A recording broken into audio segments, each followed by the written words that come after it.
Okay, so I know it's a little late, but this is going to be my review of Crisis on Infinite Earths Part 3. This is where shit actually happens, because when I look back at the other two parts, I'm like, alright, Part 1 had some stuff going on, and Part 2 had some stuff, but now I feel like there's actually, like there's meaning here.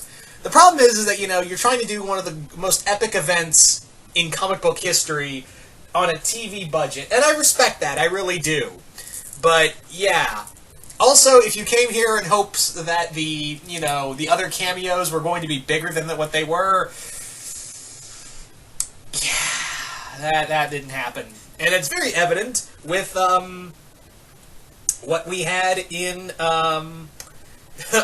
we had the quick little appearance of the actress who played Huntress in the Birds of Prey TV show. You guys remember that? Oh, you don't? Well, never mind, because that got wiped out of existence. I'll tell you what character did have a cameo and play a part in the story. Lucifer. Which is funny because I had heard rumors that the actor who played Lucifer was going to play a role in here, but I was like, that's a rumor. There's no way Fox or Netflix is going to allow that character to be in the CW. And then, to my surprise, it happened. It actually happened. What the fuck? That actually, seeing Lucifer in the CW was just like, holy shit, they actually got away with that. Now you're maybe they'll surprise us and have, maybe Gotham or something, even though I wasn't a big fan of Gotham. It'd be kind of cool to see that version of Gordon in here. Or, at this point, how about Swamp Thing, or something like that. I don't fucking know. But, point being is that Lucifer actually got to do something. It's not like, hey, do you remember that show you liked? Or that actor you liked? Well, here you go! Yeah. So the story kind of goes along with the whole thing of trying to find the Paragons, which was so easy because, wow, leave it to the CW for not having any fucking effort in this whole search for the Paragons, because it turned out half of them were already here.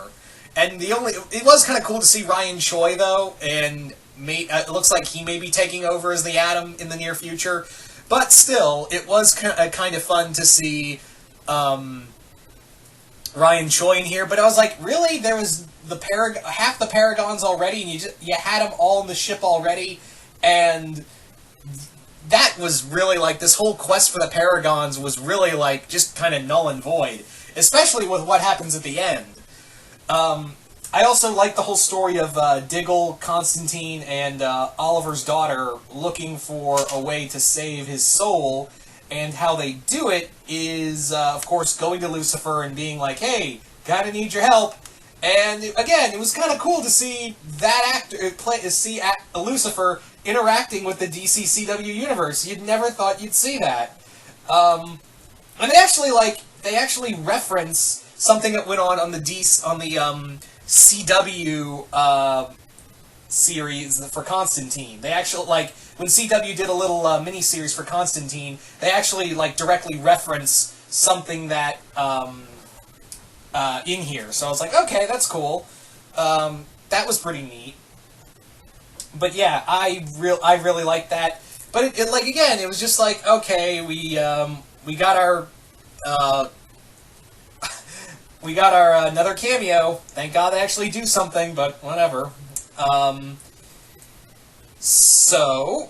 We follow more into the story with all these characters, and we actually get to see Black Lightning again, and honestly, I didn't need to watch the Black Lightning episode that tied in with this. I was like, oh, alright.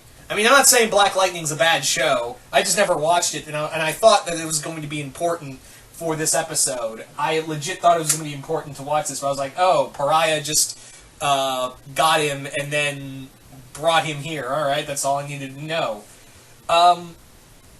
So yeah, it was also cool to see, 90s Flash, 90s Barry Allen in here. That was pretty fun, and they actually do a nice little reference to not only the 90s Flash TV show, but also a great reference to Barry Allen's death in that story, in the Crisis storyline. One thing they did get right. Because I feel like a lot of the stakes, the stakes are high, but you don't feel it half the time, because a lot of the people are walking around. Like when Lila comes back, when Leah comes back, as Harbinger, and she's taken over by the Anti-Monitor, you're like, oh, I guess we couldn't see the Monitor. And actually, like, I do like how they reference his real name as Mobius. Alright. But, yeah.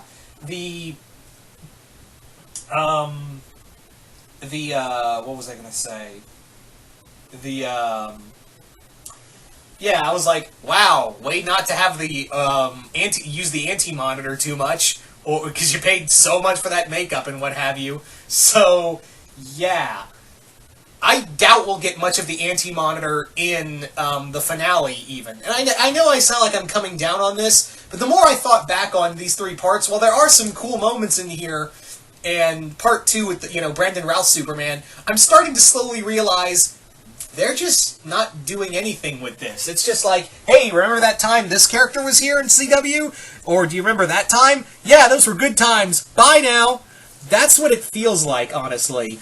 It really just, like, and I know the cameo, like, some of the cameos, like, of course, the Titans cameo and Burt Ward's cameo weren't going to be much. But at the same time, I was like, you hyped up all of these surprise characters to show up. And I understand it's a TV budget, but at the same time, I'm like, you hyped them up so much, you really kind of really played your hand on this. And in fact, you didn't even use half the actors in here. And it's so weird because the whole Crisis thing itself, when they're talking about, oh, the skies are turning red, like, no one's treating it, like, you don't feel like this feels like a crisis. Like, oh, the skies are red. That's abnormal. But then again, you're living in a world of superheroes, so I can kind of let that go. But no one talks about, like, how 3 billion people from another Earth just landed on Earth 1. I mean, the Earth is already crowded as it is, and no one talks about that. I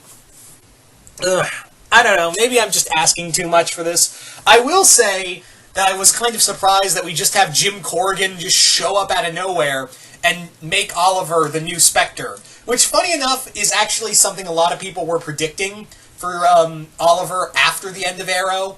Like, that was going, like, a lot of people were, that was a fan theory that a lot of people thought that he was going to become the Spectre, since we don't have Hal Jordan here. So, yeah, I'm like, okay, theory confirmed. And I actually kind of want to see Oliver as the Spectre. I want to see that, I want to see Stephen Amell's Spectre. And that's probably how they're going to keep him, like, cameoing in the show, because I know there's an Arrow spin-off coming soon next year, I believe. But I am actually, like, I want to see, like, his take on the Spectre, because if you guys remember, the Spectre had a final battle with the Anti-Monitor for all of reality. So I'm really curious to see how that's going to play out, and how the budget is going to play out. But yeah, you really don't feel the stakes, like when Harbinger is attacking everyone on the bait, like on the Wave Rider after being manipulated by the Anti-Monitor. No, like, all the other characters, like Supergirl and Martian Manhunter, were all, like, walking around, like, did no one say, hey, we got a problem up here, get up here? And I know, like, seriously, what? And also, I guess we didn't need the Paragon of Hope, because there goes Kingdom Come Superman, and you built him up so much and actually had him in a role, but nope, we got Lex Luthor. Yep. Yep. I don't know. I'm not asking for, like, miracles, but you really hyped this up, CW, and so, like, looking back on it, I know there were some good points, and I can't fault it forever. I can't fault this, really. I can't fault it because it's on a really, really TV budget, like, cable TV budget, and they're trying their hardest. But at the same time, the story just feels lackluster, and even, like, Mark Guggenheim in the Crisis Aftermath was like, we just needed MacGuffins. We just needed a MacGuffin, and we weren't really thinking ahead of time. We were just like, oh, how cool is that? So, the fact that Mark Guggenheim is, like, just spouting off that he wasn't, like, giving a lot of forethought into this kind of tells you a lot, but whatever. So, yeah, we gotta wait 2 more weeks, actually a lot longer than 2 weeks, until we see the last 2 parts of this. But then again, I don't know how that's gonna play out with this whole Kappa thing on YouTube, so I don't know if I'm gonna be reviewing that or not. But anyway, so you guys tell me in the comments below, what did you guys think of Crisis Part 3? Did you guys like it, hate it?